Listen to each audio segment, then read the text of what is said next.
Hi everyone, bienvenidos a mi canal. Welcome back to my channel. Hope you guys are all doing super well. Today we're going to be talking about what happened to 4-year-old Sofia Juarez. Thank you guys so much for being here and watching today's video and listening to Sofia's story. If there's ever a case you guys want me to cover, you guys can submit it through my case suggestion form that will be linked down below. I did make an Instagram, TikTok, and a Facebook dedicated solely to true crime. The username is Xoxo Jackie, and I will have those linked down below in case you guys want to follow them. Pretty much on those pages, I will just be talking solely about true crime, talking about the cases that I've covered, talking about new cases, providing updates, and things like that. If you guys are new here, welcome, bienvenidos. I hope you guys can hit the subscribe button down below and join the familia. And yeah, I think that's pretty much all I have to say. Let's jump right into today's case.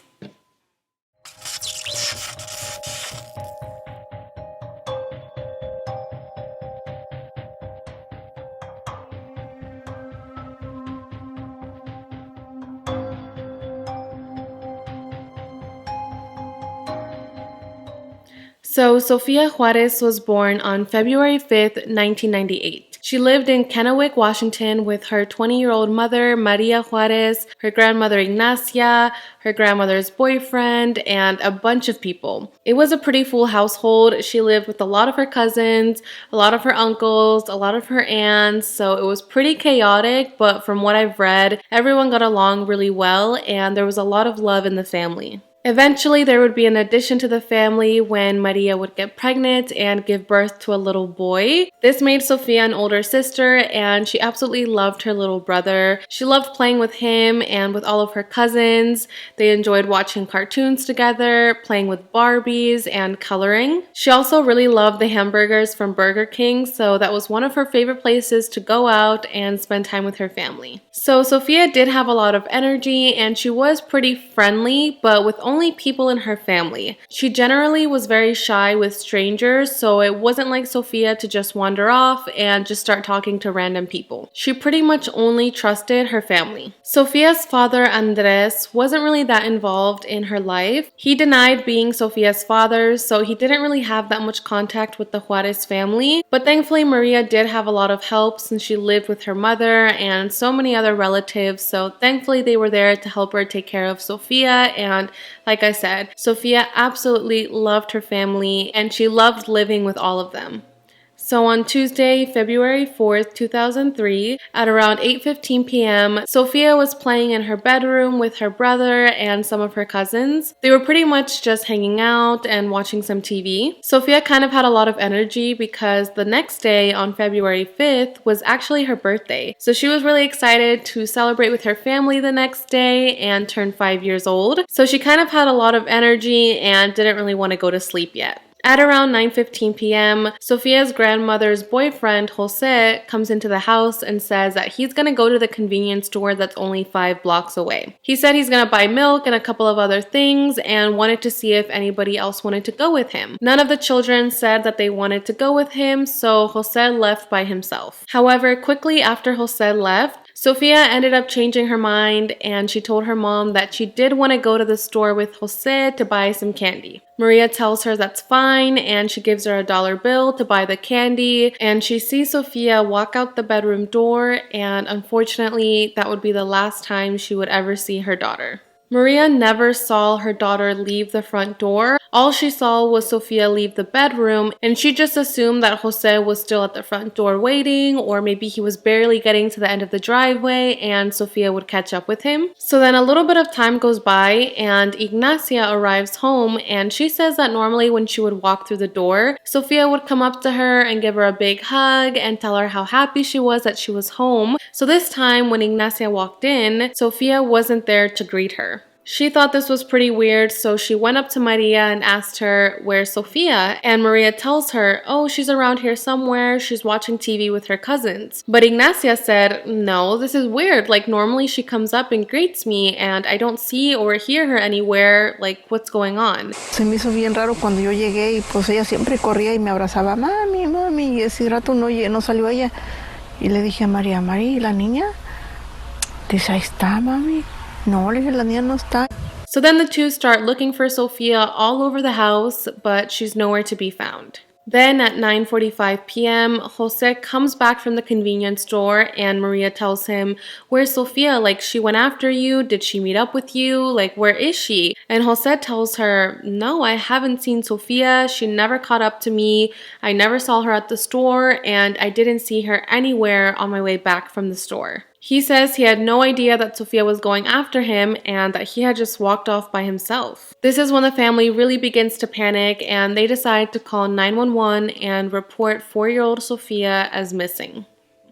Within 3 minutes of being notified of Sofia's disappearance, the police arrived to the Juarez home. They decide to issue an Amber Alert on her, and this was actually the first Amber Alert ever issued in the state of Washington. The police are searching all the bedrooms, they're searching the front yard, the backyard, the driveway, pretty much everywhere, and they're also taking the family's statements about what they saw. The majority of the family says that they never saw Sofia leave the house, but there is a 10-year-old relative who we're not really sure who he is. He could be Sofia's older brother, he could be a cousin, I'm not really sure. But this 10-year-old tells police that he saw Sofia walking down the driveway accompanied by a man dressed in all black. He was wearing a black sweatshirt, black pants, and black shoes. When he saw Sofia walking down the driveway with this person, it didn't appear that Sofia was in distress. Like, she wasn't crying, she wasn't, hesitant. It looked like she was willingly going with this man. Oh my god, I just had like a 5-minute sneeze attack, so if my face looks really red and my eyes are watery, that's why. So anyways, police take this 10-year-old statement, but since he's only 10 years old, they don't really know if they can rely on him, and to this day, what he saw has never been confirmed by police. But this does make police believe that Sofia was potentially abducted, so they decide to bring in some canine units to see if they can track her scent. The dogs do track Sofia's scent westbound in the 100 block of East 15th Avenue towards South Washington Street. This is near Sofia's house, kind of near the end of her driveway, so police believe that somewhere between 9:15 and 9:45 p.m., Sofia was abducted. So police are knocking on neighbors' doors to see if maybe they saw something, but no one had seen Sofia that night. They eventually do clear Jose because at first a lot of people were thinking that the grandmother's boyfriend was suspicious and that maybe he lied about never catching up with Sofia, but I believe that they checked the surveillance footage at the convenience store and saw that the boyfriend was there by himself and that Sofia never made it into the store. So they clear the grandmother's boyfriend and they also clear Sofia's father Andres, who was all the way in Mexico at the time.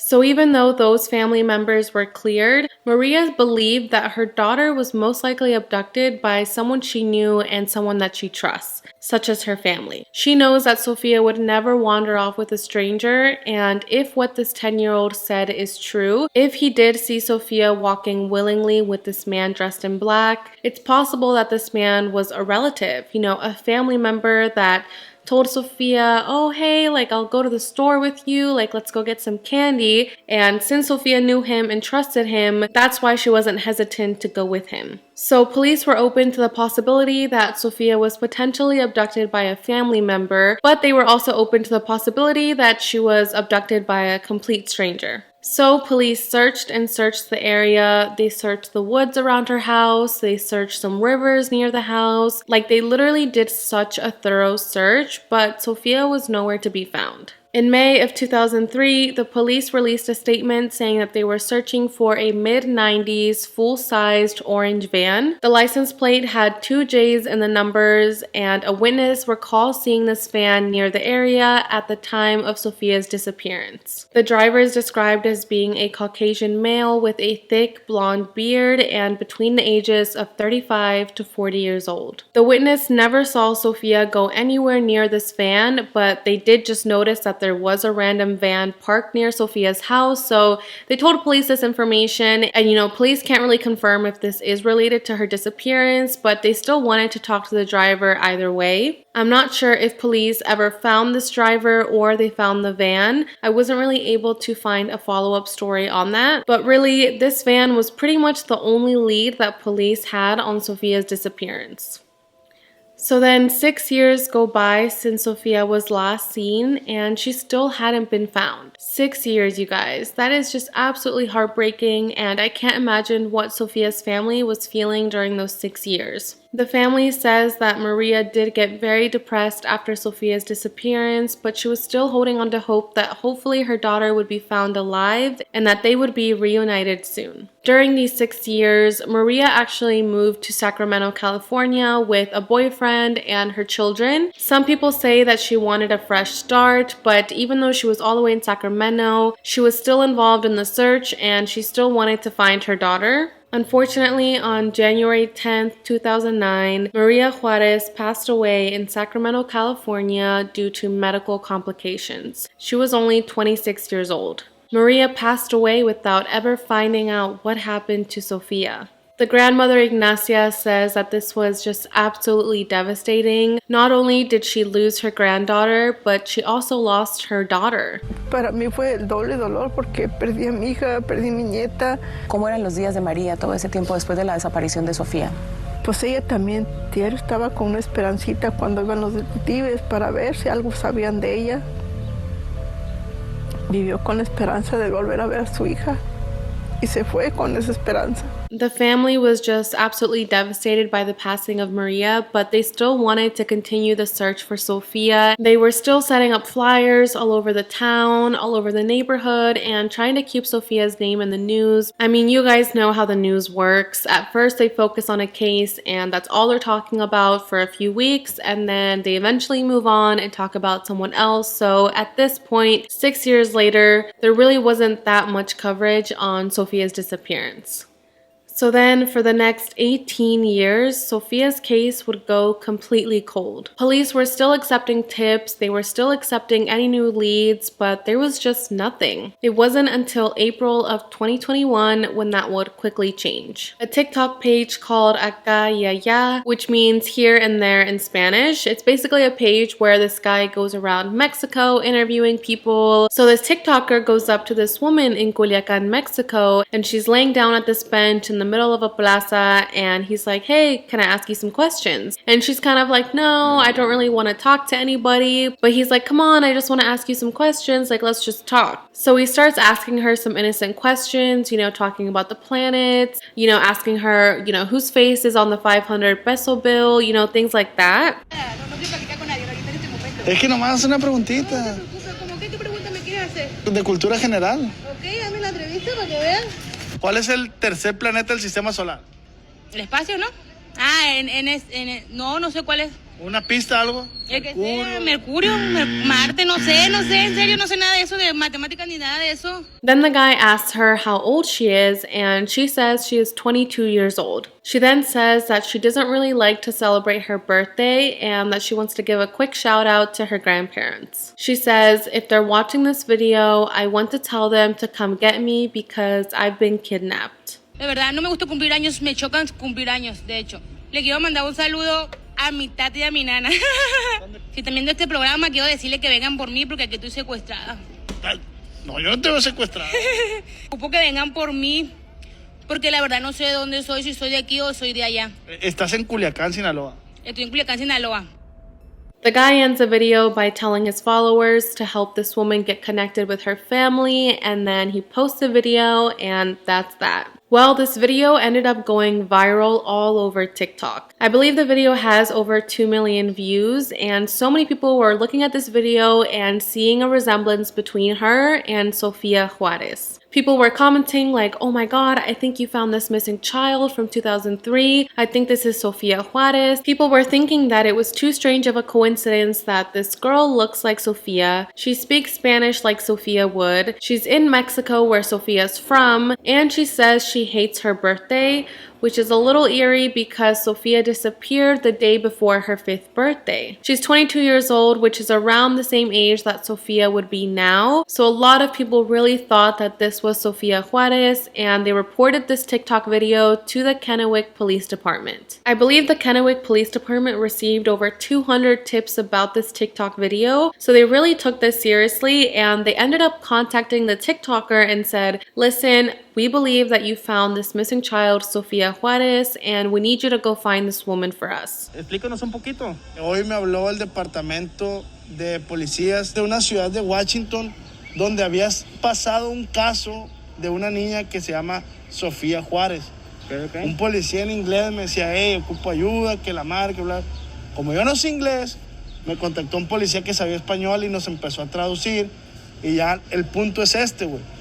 Que la niña Sofía Juárez cumple con los rasgos físicos, güey, de la persona esta que entrevistamos. Okay. La niña se extravió el 2000. But when Akaya goes back to the plaza to find this woman, she's nowhere to be found. So they also start this YouTube series where they go out searching for this woman, and a lot of people started giving them some hate. People were upset that when she said she was kidnapped, he kind of laughed and decided to post it online anyways. So people were concerned that, if she actually was kidnapped and now her video was online with over 2 million views, that her kidnappers might have potentially seen this video and maybe, killed her, took her somewhere else, and that this video put her in even more danger. So things got really crazy for a while. Some people thought that this guy was doing, a great thing, trying to search for her and trying to, confirm if this was Sofia Juarez. At the same time, while all of this is going on, the alleged family members of this woman come forward and they say that this girl is not Sofia Juarez. However, the Kennewick Police Department really wants to 100% confirm that this is not Sofia, so they go out and try and search for her in Mexico, and they find out that she's actually in a rehabilitation center in Mexico City. They contact the rehabilitation center to see if they can get in contact with the woman and get a DNA sample from her,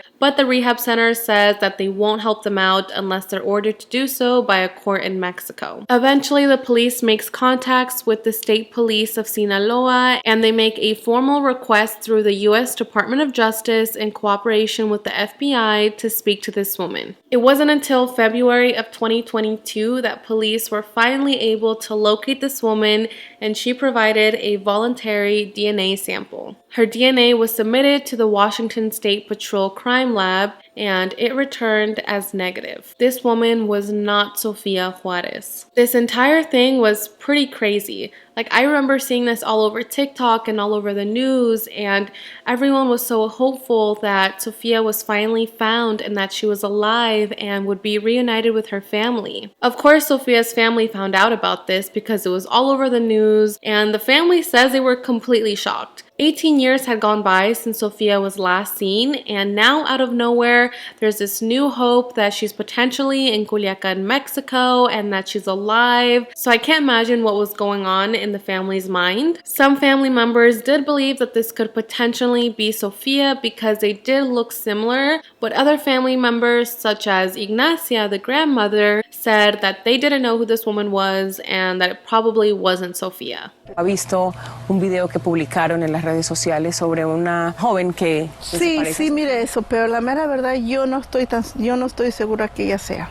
Más no puedo hacer comentarios de eso porque yo no supe mucho de ello. Ni la conocemos, ni tenemos contacto con ella, ni nada. La mera verdad no te puedo dar comentarios. It is sad that this wasn't Sofia because I'm sure the family had this new sense of hope and we're all excited to get the DNA results back and potentially have Sofia back in their lives. But then to find out that the DNA was negative and that this wasn't Sofia, I'm sure that must have just broken their hearts. Now the case was back to square one, and again, there were no other leads in the disappearance of Sofia Juarez. So ever since that DNA sample came back as negative in February of 2022, just a few months ago, there have been no new leads in Sofia's case. It's still ongoing, and the Kennewick Police Department is still trying to do whatever they can to bring more awareness to Sofia's disappearance and provide closure to the family. One of the ways they did this was that on the 18th anniversary of Sofia's disappearance on February 4th, 2021, the Washington State Patrol's Homeward Bound program unveiled several semi-trailers that would drive throughout the country with images of Sofia. Her image was all over the trailer, and their goal with this was to spread more awareness on Sofia's case and hopefully help generate new leads. These trailers were going across the country and into Canada and Mexico. It means a lot. It means a lot. It is very big for us too. Very big and very exciting at the same time to know that there's going to be more exposure. We plead with anybody that knows anything, just anything. Please, just come forward and, let that light shine in that dark area, because this family needs closure. It's been very hard as just witnessing the ache and the suffering and the pain that it has taken on this family. We do plead with our community and, with our neighbors. If you know anything, please just come forward and, we want to know. We want to know what happened. We want to know where she's at and that she's safe. And bring her home. I think this is a really great thing, and I wish that all the trailers would have this. Like, imagine if every single trailer that drives across the country had a face of a missing child or of a missing person. It would help spread so much more awareness. So I really love this movement, and I hope they can continue doing this with more and more trucks every single year. So remember how I mentioned earlier that when police arrived to Sofia's house on that night in 2003, they said that they had no witnesses that saw Sofia walking with anybody besides what the 10-year-old said? Well, that wasn't completely true. It turns out that the day after Sofia disappeared, a witness came forward and said that they saw Sofia walking along the street with a teenage boy. They saw Sofia walking down the sidewalk on South Washington Street near East 15th Avenue between 8 and 9:15 p.m. She was holding hands with a Hispanic teenager believed to be 11 to 15 years old at the time. He was walking with Sofia towards the end of the street where there was a light blue or silver 1970s van parked around the corner. While they were walking, Sofia was seen crying and this teenager was seen laughing.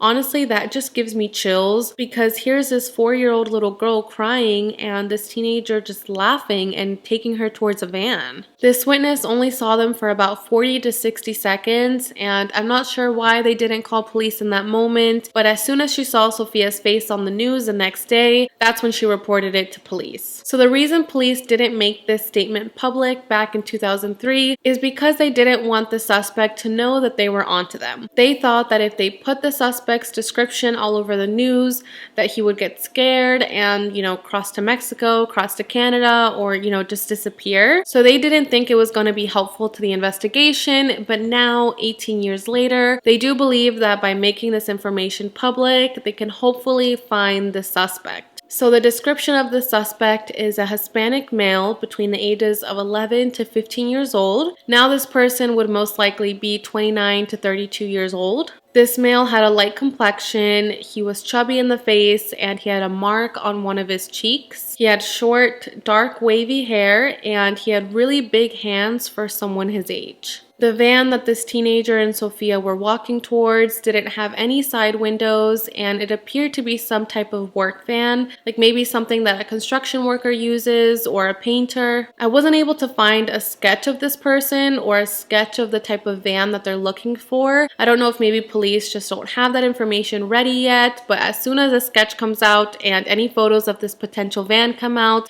I will let you guys know so that way you guys can actually picture it. It's really scary to think that Sofia was kidnapped by this teenager. I mean, maybe this teenager was working with someone else. Maybe there was an adult waiting in the van and the teenager's job was just to lure Sofia to the van. I really just hope that someone out there recognizes the description of the suspect and can help police find him. Lieutenant Aaron Clem wants this person to know that the police are still looking for him and won't stop until they find them. The police department even has a page on their website dedicated to Sofia that's titled, "If You Were Involved." On this page they wrote, "If you were involved, it's important that you know that we will not stop until we bring closure for Sofia's family and our community, regardless of how long it takes. Each tip brings us closer to you. It's time you relieve this heavy burden that you have carried. It's time you help yourself." I know this happened over 18 years ago, but please, if you recognize this description,